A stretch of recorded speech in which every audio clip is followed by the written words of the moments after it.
Praise lord. యూట్యూబ్లో మన channel చూసిన ప్రతి ఒక్కరికి యేసుక్రీస్తు నామంలో శుభమని తెలుపుకుంటున్నాను. ఈరోజు మనం ధ్యానించుకోబోయే అంశము శ్రమలకాల ధ్యానంలోని 12వ భాగమైన కొట్టబడిన బండ నుండి అగ్ని. ఇందులో 6వ భాగమైన కొట్టబడిన బండ గురించి మనం ధ్యానించుకుందాం. న్యాయాధిపతులు 6వ అధ్యాయం 21వ వచనంలో ఈ విధంగా ఉంది: అగ్ని ఆ రాతిలో నుండి వెడలి ఆ మాంసమును పొంగని భక్ష్యములను కాల్చివేసెను. ఆమేన్.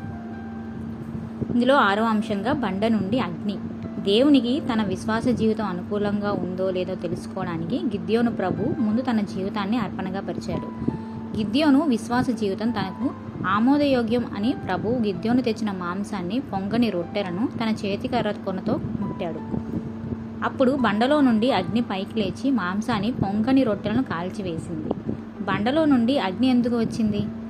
ఈ భౌతిక ప్రపంచంలో అగ్నిని మనం సరిగ్గా వాడితే అది మనకు ఎంతో ఆశీర్వాదకరంగా ఉండగలదు, లేదా అగ్నితో చెలగాటమాడితే అది జీవితాలను కూడా నాశనం చేస్తుంది. ఆధ్యాత్మిక ప్రపంచంలో కూడా ఇది సత్యం. ఈ లోకంలో పాపం అగ్ని మాదిరిగా దేవుడు ప్రేమించిన మానవులను తగలబెట్టుచూ ఉన్నది. పరిశుద్ధ గ్రంథం పాపమును అగ్నితో పోల్చుచున్నది. సామెతల గ్రంథము 6వ అధ్యాయం 27వ వచనంలో, ఒకడు తన ఒడిలో అగ్ని నుంచుకొనిన యెడల వాని వస్త్రములు కాలకుండునా అని చెప్పబడింది. వజ్రాన్ని కోయడానికి వజ్రమే సాధనమని, పాపమనే అగ్నికి పరిహరించుటకు ఆయన కొట్టబడిన బండగా మారి తనలో నుండి బయటకు వచ్చిన దహించు అగ్ని ద్వారా పాప పరిహారం ప్రభువు చేశారు. దేవుని వాక్యంలో దేవుడు దహించు అగ్ని అని దేవుడి గురించిన ఆశ్చర్యకరమైన వర్ణన బైబిల్లో పాత కొత్త నిబంధన రెండిట్లోనూ వ్రాయబడి ఉంది. దేవుని వాక్యానికి విధేయులు కాకుండా తిరుగుబాటు చేసిన ఇశ్రాయేళ్లతో దేవుడు దహించు అగ్ని అని మోషే చెప్పారు. ద్వితీయోపదేశ కాండము 4వ అధ్యాయం 24వ వచనంలో, ఏలయనగా నీ దేవుడైన యెహోవా దహించు అగ్నియు రోషము గల దేవుడనై ఉన్నాడు.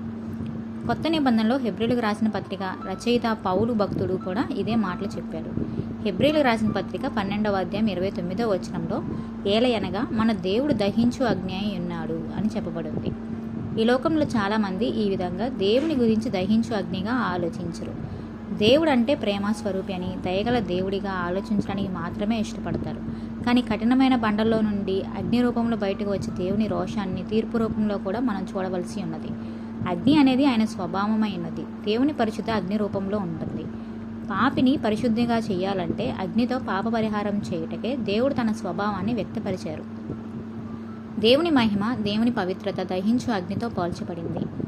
నిర్గమాకాండం 24వ అధ్యాయం 17వ వచనంలో, యెహోవా మహిమ ఆ కొండ శిఖరం మీద దహించు అగ్ని వలె ఇశ్రాయేలు కన్నులకు కనపడెను అని చెప్పబడింది. అదేవిధంగా వాగ్దాన దేశంలో ఇశ్రాయేలు యొక్క శత్రువులను నాశనం చేయడానికి దేవుని తీర్పును దహించు అగ్నిగా వర్ణించబడింది. ద్వితీయోపదేశ కాండము 9వ అధ్యాయం 3వ వచనంలో, కాబట్టి నీ దేవుడైన యెహోవా తానే దహించు అగ్ని వలె నీ ముందర దాటిపోవచ్చున్నాడని నీవు నాతో తెలుసుకొని, ఆయన వారికి నశింపజేసి నీ ఎదుట వారిని కూలదోయును. యెహోవా నీతో చెప్పునట్లు నీవు వారిని వెళ్ళగొట్టి వేగమే వారిని నశింపజేసేదువు అని చెప్పబడింది. దేవుడు ప్రేమస్వరూపి అనేది నిజం. మన ప్రభు ప్రేమగల దేవుడు. కానీ ఆయన తన పరిశుద్ధతకు భంగం వాటిల్లితే ఆయన సహించలేరు. ప్రభు తన పవిత్ర సంకల్పమునకు విరుద్ధంగా ఉన్న ప్రతిదానిని అగ్నితో దహించి పవిత్రపరుస్తారు. దేవుడు పాపమును సహించలేడు. పరిశుద్ధత ఆయన స్వభావం. పరిశుద్ధత దేవుని లక్షణం. దేవుని స్వచ్ఛత సంపూర్ణంగా ఉంటుంది. ఆయన నీతి మరియు న్యాయం సత్యమైనది. ఆయన పాపం విషయంలో ఏమాత్రం రాజీ పడకుండా దానిని ద్వేషిస్తాడు. దైవ భయం లేక ఎన్నో అవకాశాలు ఇచ్చిన రక్షింపబడిన మరియు వారి పాలనలో ఇప్పటికీ ఉన్న ప్రతి వ్యక్తి పవిత్ర దేవుని యొక్క నీతిగల కోపానికి గురవుతాడు. ఈ దహించు అగ్నియే దేవుని అత్యంత పరిశుద్ధ లక్షణం. దేవుని రాబోయే దహించు అగ్ని లాంటి తీర్పు గురించి పాపులు భయపడాలి. హెబ్రీలకు రాసిన పత్రిక 10వ అధ్యాయం 31వ వచనంలో, జీవము గల దేవుని చేతిలో పడుట భయంకరము అని చెప్పబడింది. జీవము గల దేవుడు అనే మాటకు గమనించండి. ఆయన యుగయుగములు సజీవుడైన దేవుడు. ఆయన మానవ ఊహలచే కల్పించబడిన దేవుడు కాదు. మన చుట్టూ ఉన్న ప్రపంచం పాములతో నిండి దైవ భయం లేకుండా కలుషితమై ఉంది. రోమగ్రంథము 3వ అధ్యాయం 18వ వచనంలో, వారి కన్నుల ఎదుట దేవుని భయం లేదు. అంతేకాక మనిషికి తన పాపానికి తానే దేవునికి జవాబుదారి అని, తన పాపమే తాను పట్టిస్తుందని, దేవుని భయంకరమైన తీర్పు ఉన్నదని కూడా మానవుడు నిజంగా నమ్మడు. ప్రియమైన దేవుని బిడ్డలారా, ఆ స్థితిలో మనం కూడా ఉండకుండా మన పాపుల నిమిత్తం కొట్టబడిన బండ నుండి వచ్చి దహించు అగ్ని ద్వారా మన పాపములకు పరిహారం నొంది మన రక్షకుడిని మరియు ఆయన రక్షణను పొందలేకపోతే ఆరని అగ్నిలో మనం తీర్పు పొందవలసి ఉన్నది. కుమారుని యందు విశ్వాసం ఉంచుని వాని మీదకు అగ్నిలాంటి దేవుని ఉగ్రత వచ్చునని యోహాను చెప్పుచున్నాడు. యోహాను సువార్త 3:36 వచనంలో కుమారుని యందు విశ్వాసం ఉంచువాడే నిత్య జీవము గలవాడు. కుమారునికి విధేయుడు కానివాడు జీవము చూడడు, కానీ దేవుని ఉగ్రత వాని మీద నిలిచి ఉండను అని చెప్పబడింది.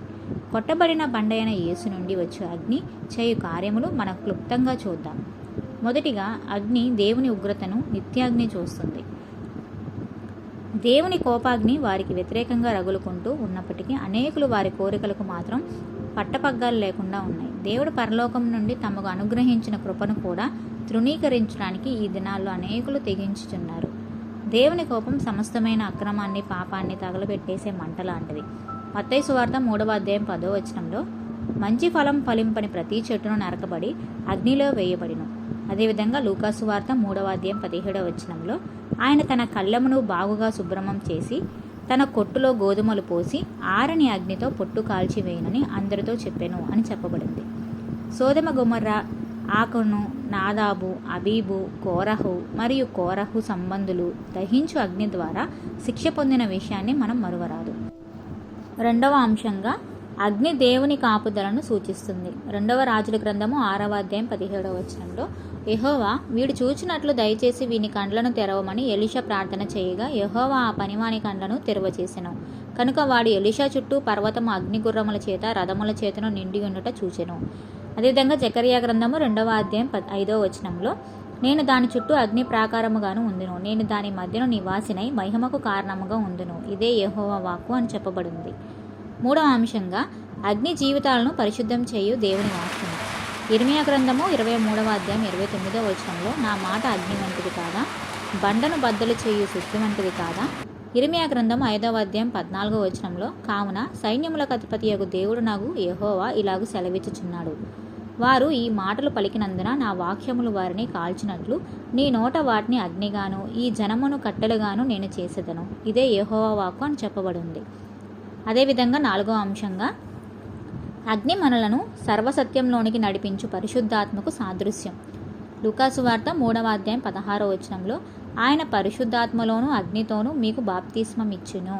అదేవిధంగా అపోస్తుల గ్రంథము 2:3 వచనంలో మరియు అగ్ని జ్వాలల వంటి నాలుకలు విభాగింపబడినట్టుగా వారికి కనపడి వారిలో ఒక్కొక్కని మీద వాలగా అందరూ పరిశుద్ధాత్మతో నిండిన వారై ఆ ఆత్మ వారికి వాక్ శక్తిని అనుగ్రహించిన కొలది అన్య భాషలతో మాట్లాడసాగిరి.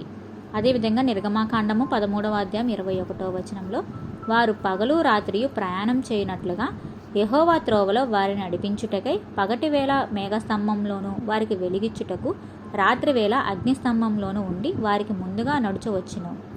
ఐదవ అంశంగా అగ్ని మన కొరకైన దేవుని పరీక్షను తెలియజేయుచున్నది.